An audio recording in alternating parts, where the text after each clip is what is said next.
Zeone DRL X05 Smart Setup, Getting Started and Connection Guide. Connect lock with the app.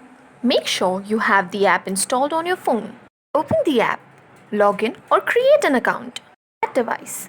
Open app, create your account, tap Add device on plus icon. Enable Bluetooth. Make sure your phone's Bluetooth is turned on.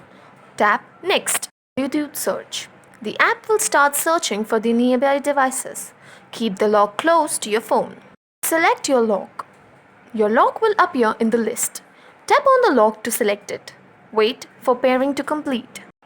To add fingerprint. Once lock is added, tap on your locked device. Select Member Management. Tap on Me Admin. Then tap Add Finger under Fingerprint section. Follow the on-screen instruction. Place finger on the fingerprint reader on the lock. Registration complete.